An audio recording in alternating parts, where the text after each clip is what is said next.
Mercedes-Benz CLA एक ऐसा name plate जिसको चलाने की बहुत ज़्यादा कोशिश की है Mercedes-Benz ने, बट आज तक चल नहीं पाया है। इनफैक्ट एक टाइम आया जब इसे डिसकंटिन्यू कर दिया गया, उसकी जगह लेकर आए ये लोग ए क्लास, ए लिमोजीन जिसे बोला गया था, बट चल वो भी नहीं पाया। अब वापस आ गई है CLA, बट इस बार एक बड़े मेजर चेंज के साथ में। इस बार एक्चुअली पेट्रोल डीजल में आई ही नहीं है। ये एक बॉर्न इलेक्ट्रिक प्लेटफॉर्म पे बेस्ड है, जो कि मॉड्यूलर आर्किटेक्चर ये लोग बोलते हैं, MMA प्लेटफॉर्म जिसको ये बोलते हैं, और उस पर बेस्ड ये पहली गाड़ी है जो कि भारत में आई है। पर मेरा सवाल एक और है कि Mercedes-Benz की जितनी भी EVs अभी तक मैंने चलाई है, मैंने कभी उनको एंजॉय नहीं किया है। वो इसलिए क्योंकि इंडियन कंडीशंस के हिसाब से बनी नहीं होती है। क्या इसके साथ में, इस नए आर्किटेक्चर के साथ में ये लोग उसको बदल पाए हैं, उसकी बात करेंगे। और कौन सी चीजें मुझे इसमें बहुत अच्छी लगी, कौन सी नहीं लगी, उसकी भी बात करेंगे। नमस्कार खमागणी दिव्यों से जिन्हों, मेरा नाम है विकास योगी, आप देख रहे हैं ऑटो योगी, और आज मेरी सवारी Mercedes-Benz CLA 250 इलेक्ट्रिक होगी।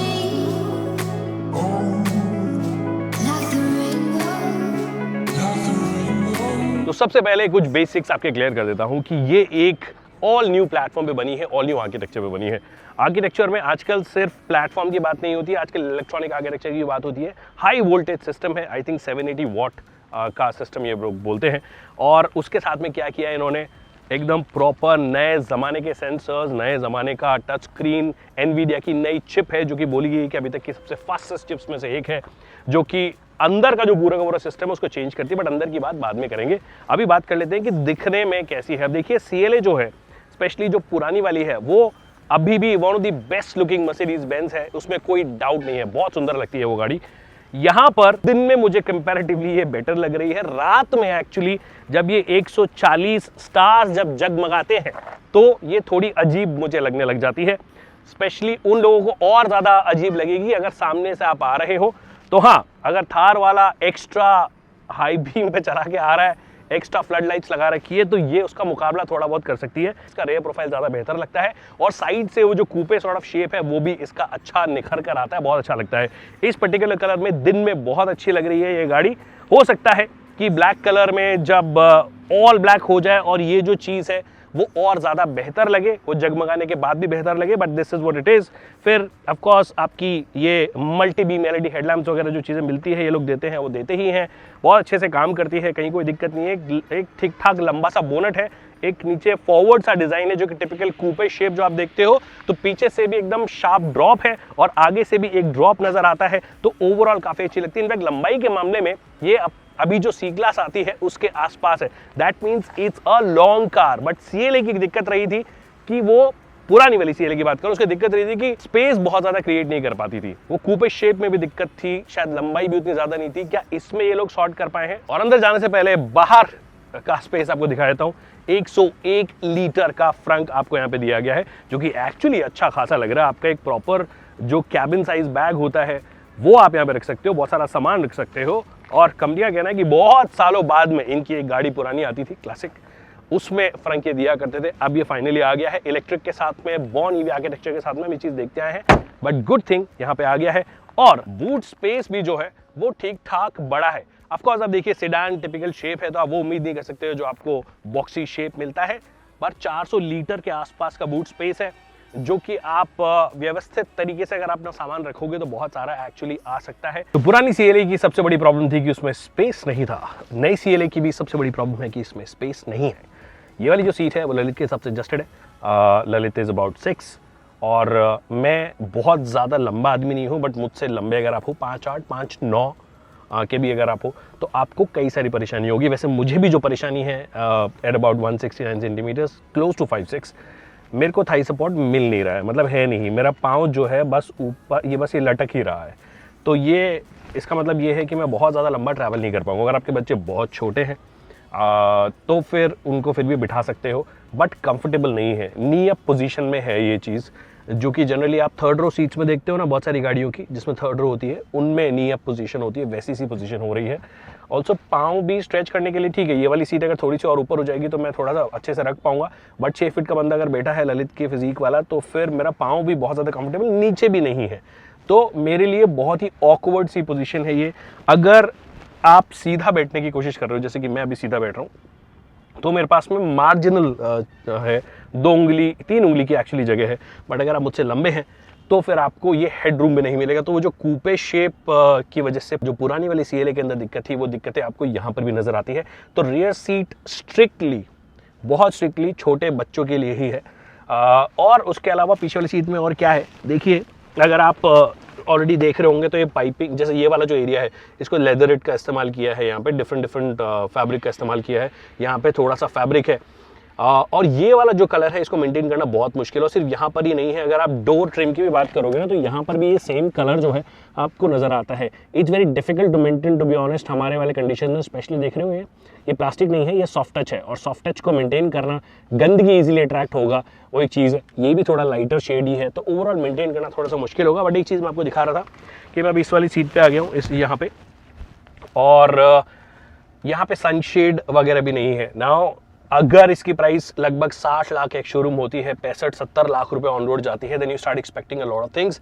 इनफैक्ट ग्लास रूफ भी जो है फिक्स टाइप का जो ग्लास रूफ है, विच इज नाइस, मतलब बच्चे नहीं सुखा पाओगे, सुखाने भी नहीं है। बट पॉइंट ये है कि यहाँ पर भी सनशेड दिया जा सकता है as an accessory. I am not sure देंगे या नहीं देंगे, बट ये होना चाहिए था, क्योंकि हमारे वाले क्लाइमेट कंडीशन के हिसाब से आपको गाड़ी बनानी जरूरत है। आप बोल रहे हो कि इंडिया के हिसाब से चेंजेस किए गए हैं, अब वो इंडिया के हिसाब से चेंजेस क्या राइड क्वालिटी में या परफॉर्मेंस में हुए हैं, थोड़ी देर में बात करेंगे। बट अभी के लिए देख के लग रहा है कि ये इंडिया वाले कंडीशन के हिसाब से नहीं। मैं अभी बेंगलुरु में हूँ। Bengaluru is one of the better cities in terms of weather. अगर आप मेरे जैसे शहर से आते हो या मेरे वाले स्टेट से आते हो, राजस्थान से, तो आपको पता है कि कैसी वाली आपकी हालत होगी। बट उसके अलावा क्या है, सेंटर आर्मरेस्ट है, 2 cup holders, all of that, जो सारी चीज़ें आपको मिलती है, उसमें कोई बात ही नहीं है बताने वाली।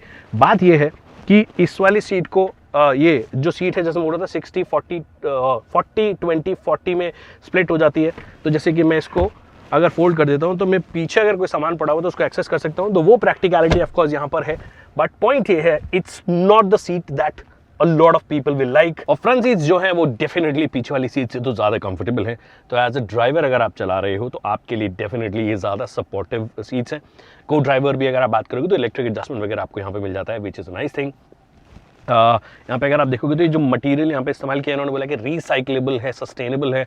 आई थिंक पेट बॉटल्स का भी इस्तेमाल है कुछ कुछ जगहों पे। किस मटेरियल में कौन सी जगह के लिए वो इस्तेमाल किया है मुझे नहीं पता, बट बोला है कि उनका इस्तेमाल किया है। So I take their word for that. अच्छी बात यह है कि आपके लिए थाई सपोर्ट एक्सटेंशन मिल गया है, तो फ्रंट वाली सीट्स में आपको डेफिनेटली ज़्यादा कंफर्ट मिलने वाला है ड्राइवर और को ड्राइवर को। तो यहाँ पे मुझे एक्चुअली थाई सपोर्ट भी में भी कोई दिक्कत नहीं आ रही है।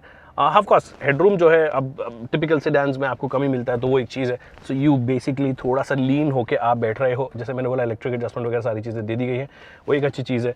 फिर कोई कहने वाली बात ही नहीं है कि इसके अंदर आपको टिल्ट और टेलीस्कोपिक एडजस्टमेंट मिलता है। अच्छी खासी पोजीशन में अगर आपको आना है तो आप इजीली यहाँ से आ सकते हो, कहीं कोई दिक्कत वाली बात नहीं है। अगेन यहाँ पर भी जो चीज़ है वो ये है कि ओवरऑल एक चीज़ जो मर्सिडीज ऑफ लेटली कर रही है कि देखिए मल्टीपल स्क्रीन देते हैं, जैसे कि ये लोग भी मल्टीपल स्क्रीन देते हैं। ये वाली स्क्रीन जो है इंडिया में नहीं आती है, कुछ कुछ मार्केट्स में एक्चुअली यहाँ पर भी एक स्क्रीन दी जाती है। यहाँ पर ये बीच में 14 इंच की स्क्रीन दे दी है, यहाँ पर आप आई थिंक 10.25 या 10 इंच के आसपास की स्क्रीन है। यहाँ पे कैमरा लगाया गया है, मल्टीपल कैमराज है, मल्टीपल रेडार्स है, all of that is given. और बहुत सारी जगहों पर क्या होता है कि फिंगरप्रिंट्स आपके इजीली प्रिंट हो जाते हैं, गंदगी बहुत इजीली अट्रैक्ट हो जाती है। पूरी की पूरी जो स्क्रीन है ना, इसको साफ करना अपने आप में बड़ी बात है। ये देख रहे हो किसी का थंब लग गया है, उंगली लग गई है, क्लियरली यहाँ पे नजर आ रहा है। सो ऐसे निशान प्लस थोड़ा धूल भी आपको नजर आ रहा होगा। तो आप कहीं पे भी लेके जाओगे इंडिया में तो इसको मेंटेन करना थोड़ा सा मुश्किल है। एक ये चीज हो गई, चलो ठीक है आपने मेंटेन भी कर लिया। दूसरी चीज ये है कि लोअर पार्ट ऑफ जो क्वालिटी ऑफ प्लास्टिक है ना, मतलब ये वाली जो बात करोगे, ये उतनी कुछ खास नजर नहीं आती। Specially you start expecting a lot from a brand like Mercedes कि थोड़ा सा बेटर क्वालिटी हो। मतलब ठीक है, ऐसे रफ एजेस वगैरह ऐसे नजर नहीं आएंगे आपको, और वो आने भी नहीं चाहिए लगभग 70 लाख के आसपास की गाड़ी में। बट पॉइंट ये है कि क्वालिटी वगैरह थोड़ा सा बेटर हर जगह, जहां जहां प्लास्टिक मुझे नजर आया वो उतना कुछ खास नजर नहीं आया है।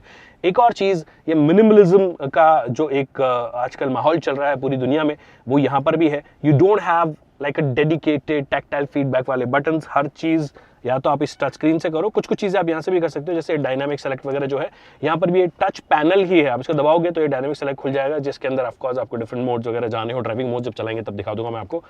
अब बाकी 360 डिग्री कैमरा को एक्सेस करना हो, कुछ और चीजें करनी हो, वॉल्यूम को बढ़ाना हो, एवरीथिंग इज टच बेस्ड। और यहाँ से बहुत सारी चीजें मैनेज होती है, जो कि again it is so distracting. I pointed this out, जो मास सेगमेंट प्लेयर्स हैं वो भी करते हैं, ये लोग भी करते हैं। तो अगेन आई थिंक वो ट्रेंड धीरे धीरे चेंज होगा because of the regulations, rules and regulations, तो वो चेंज होगा। बट अभी के लिए तो आपको यही चीज़ मिलती है। तो मुझे लगता है कि जब आप पहली बार देखोगे ना, और मर्सिडीज बेंज की बात भी है, जब आप अंदर बैठते हो देखने में ना एकदम बहुत ही रिच एक्सपीरियंस आपको मिलता है। मल्टीपल लाइट्स हैं, कहीं कहीं पे एलईडीज का इस्तेमाल है, अब ये बड़ी बड़ी स्क्रीन्स भी आ गई हैं, तो आप मंत्रमुग्ध हो जाते हो। But beneath that you know कि कुछ कुछ कमियां रह जाती है, जैसे कि ये बटन्स का नहीं होना, इसको मेंटेन करना थोड़ा सा मुश्किल होना, प्लास्टिक क्वालिटी का थोड़ा सा डिग्रेड होना, all of that can still be noticed. पर क्या इसका मतलब ये है कि ये परफॉर्मेंस एंथुसियास्ट के लिए बनी है गाड़ी? Let's go for a spin. 0 to 100 in about 6.7 seconds. That's what this car can do. 0 to 100 लगभग 6.7 सेकेंड में। अब देखिए, मैंने आपको बोला था कि गाड़ी में जो है वो जगह की थोड़ी कमी है, उस हिसाब से प्रैक्टिकल नहीं है। बट एक हिसाब से इन्होंने प्रैक्टिकल बनाने की कोशिश की है, वो है रेंज। बॉस 85.5 किलोवाट आवर का बैटरी पैक इसमें मिलता है। बहुत अच्छी एनर्जी एफिशिएंसी इन्होंने अचीव की है। 93% इज व्हाट दे से, व्हिच इज एक्सट्रीमली हाई। आपकी जानकारी के लिए बता दूं, जो सबसे बढ़िया आइस कार्स होती हैं उनकी एनर्जी एफिशिएंसी अगर आप काउंट करोगे तो लगभग 40% है। अभी एनर्जी एफिशिएंसी होती क्या वाला है? अब देखिए, जो पेट्रोल आप डाल रहे हो गाड़ी में, उससे जो आपके इंजन चलता है आपका, कितना परसेंट फ्यूल को यूज करके आप उसको एनर्जी में कन्वर्ट कर पाते हो, मतलब आपकी गाड़ी को चलाने में मदद कर रहा है, उसको एफिशिएंसी में काउंट करते हैं। तो वो लगभग 40% हाईएस्ट होती है, 40-42% हाईएस्ट होती है किसी भी आइस कार की।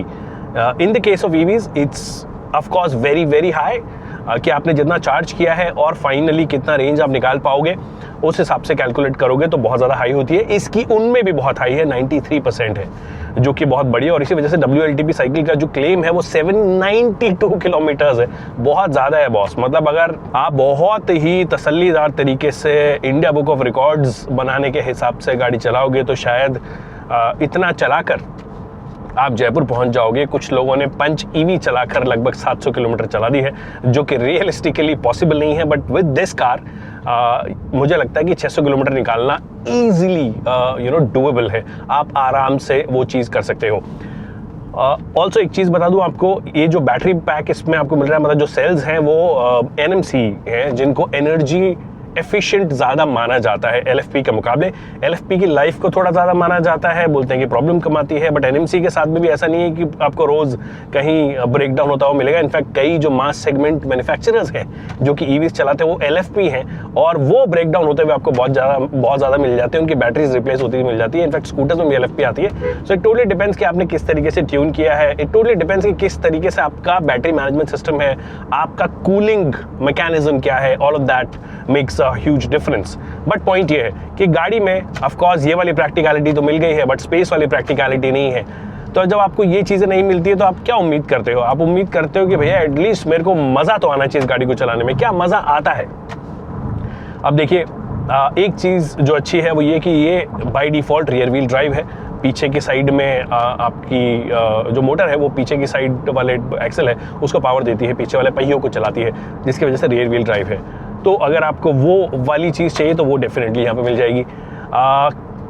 बट जब आप ड्राइविंग एंथुसियाज्म की बात करते हो ना, तो सिर्फ यही चीज़ें मैटर नहीं करती, और भी बहुत सारी चीज़ें मैटर करती हैं। जैसे कि अगर आपको क्विक लेन चेंजेस करने हो तो कैसा कॉन्फिडेंस आपको देता है। एक्चुअली इस मामले में तो ये बहुत बढ़िया काम कर रही है। और वैसे भी इतना टाइम हो गया है, हम SUVs, क्रॉसओवर्स, ये वाली SUV, वो वाली SUV, सब SUV चला रहे हैं, तो उनके बाद में ये चलाते हो तो ऑटोमेटिकली ये बेटर लगने लग जाती है।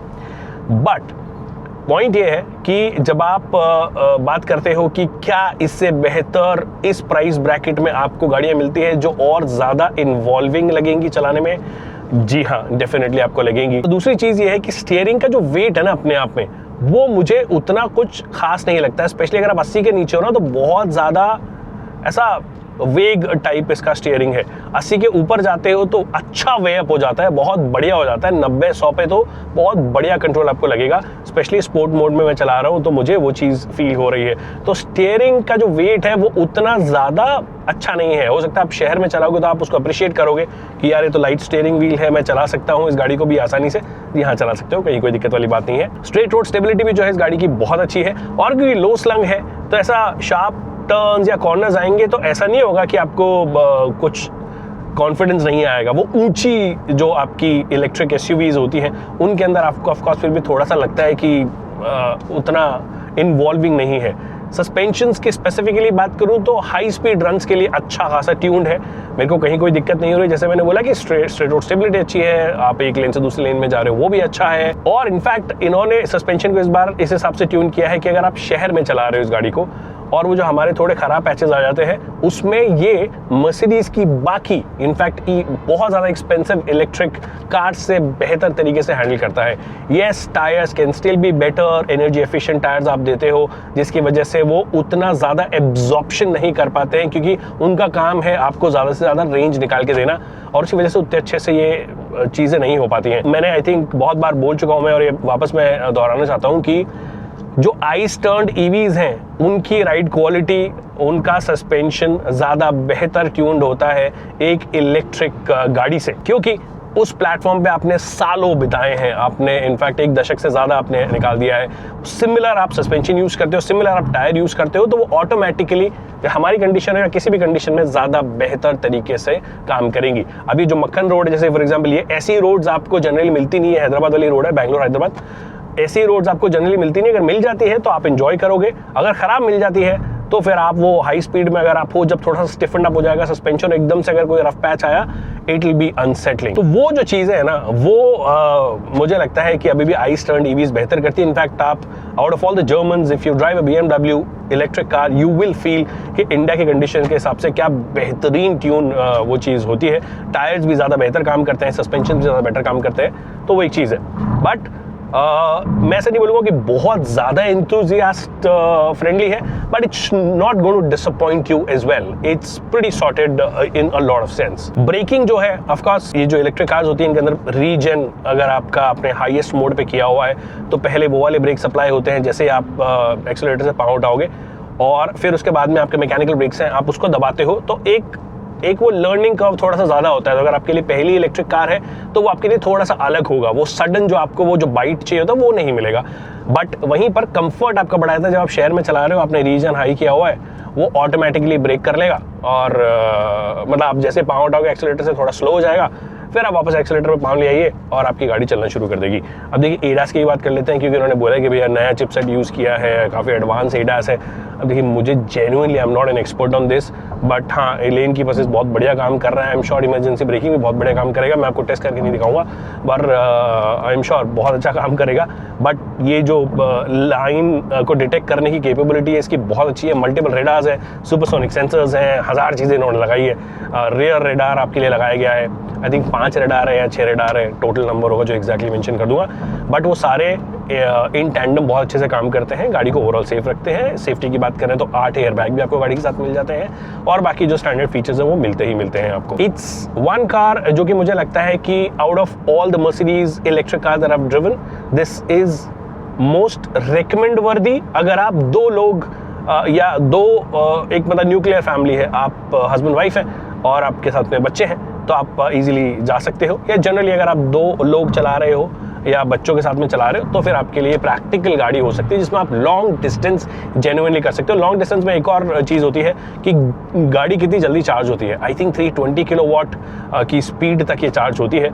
अब जो 320 किलोवाट के जो चार्जेस है वो एक्चुअली लिमिटेड है बट लिमिटेड है। अच्छी बात है इन्होंने मैप में ही इंटीग्रेट कर दिया है अपने, कि अगर आपको मैप रूट प्लान करना हो तो उसके बीच में कहाँ पर आपको चार्जर मिल जाएगा वो इन्होंने यहाँ पे बता दिए हैं, और उनमें से कई सारे फास्ट चार्जर्स भी हैं, तो वो आप थोड़ी सी बेटर प्लानिंग कर सकते हो। अच्छी बात एक और है कि जो मैप इन्होंने दिया है गूगल मैप के साथ में काम करता है, तो रियल टाइम ट्रैफिक जो होगा वो आपको अगर देखना हो तो आप देख सकते हो। इनफैक्ट आपको यहाँ पे भी करना हो, जैसे कि मैं अगर करने की कोशिश करूँ, जैसे कि ये आ गया है तो यहाँ पे अगर मैंने मैप सेट किया हुआ तो मुझे डायरेक्शन तो देगा ही देगा, साथ में ये बता देगा कहाँ पे ट्रैफिक है, कहाँ पे नहीं है, कहाँ पे क्लीन है।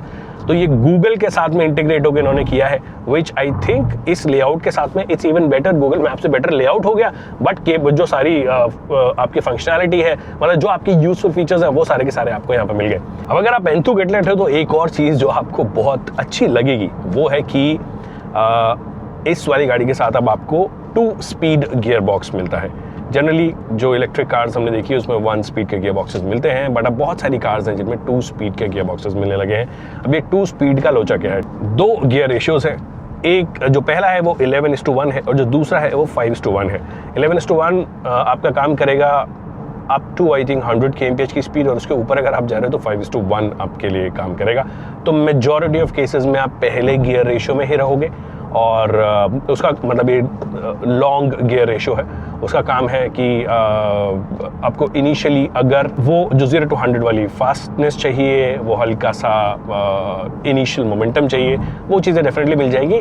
5:1 आगे वाला इसलिए है क्योंकि टेक्निकली आप एक ज़्यादा रिलैक्स तरीके से चल रहे हो। आप 100 के आसपास तभी चलते हो जब आप हाईवे पे होते हो, और आप बहुत ही रिलैक्स तरीके से चल रहे हो, स्ट्रेस फ्री तरीके से चल रहे हो। उस टाइम पे फिर आपका वो जो शॉर्टर गियर है वो आ जाता है, और जब वो चेंज होता है ना तो आपको वो हल्का सा फील भी आएगा। I can only say this, but जब आप गाड़ी चलाओगे, जब आप चलाना शुरू करोगे तब आपको फील आएगा। हाँ, यहाँ पे मेरे को हल्का सा वो फीलिंग आई, तो वो हल्की सी फीलिंग है, तो वो आपको जब तक चलाओगे नहीं तब तक फील नहीं होगा। तो वो एक चीज़ भी है जो कि I think you know it works in its favor, and that's why a lot of brands are going for it. So that's that. I think overall it's a car that you won't regret if it's for a small family. अगर आप चाह रहे हो कि आप लंबे चौड़े family वाले हो और सारे एडल्ट्स इसमें ट्रैवल करोगे, then it will be a little bit of problem.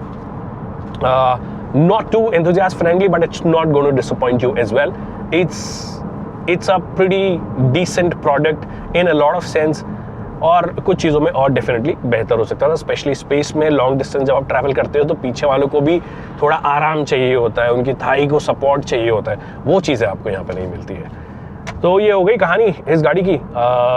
Range की बात हो गई है, आई थिंक सस्पेंशन की बात हो गई है, हैंडलिंग की थोड़ी बहुत बात हो गई है, ओवरऑल जितना मैंने चलाया उसकी बात हो गई है। रेंज टेस्ट में कर नहीं सकता बॉस, क्योंकि इसको फिर मेरे को लेके जयपुर ही जाना पड़ेगा।